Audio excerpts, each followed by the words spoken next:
Well, Tennessee is under a state of emergency ahead of this approaching winter storm. Multiple state agencies are gearing up for the snowfall to keep the roads clear, the power on, and people safe. State Capitol reporter Tori Gessner explains why agencies say even though this storm is pretty typical, it is still something to prepare for. In Tennessee, all signs point to snow.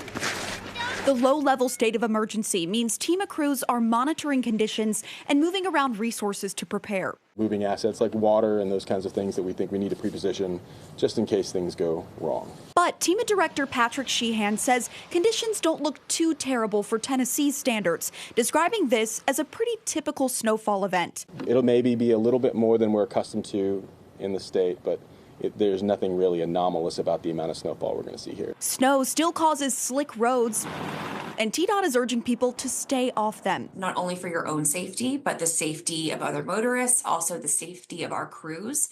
We really need room to work. Crews have been brining since yesterday. They'll be able to get a good layer down since the roads are dry. We need about a ½ inch of snow to start plowing. And just with the conditions that we have and the forecast that we know about, we have a lot of time to prepare. With less ice expected in most areas compared to years past and temps above the teens in Friday's forecast, power outages aren't as much of a concern. But the Tennessee Valley Authority is preparing for a higher demand on the grid.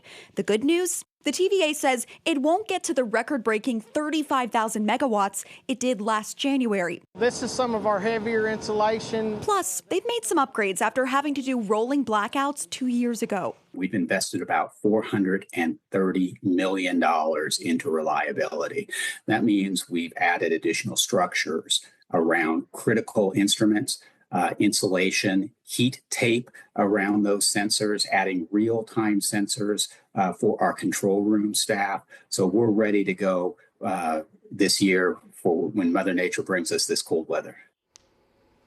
If you do have to be out on the roads, check TDOT's SmartWay traffic map. You'll be able to see road closures and other hazards before you head out. You should also keep some type of kit in your car with extra blankets, coats, gloves, and sand, salt, or kitty litter to help if you get stuck or stranded. Haley.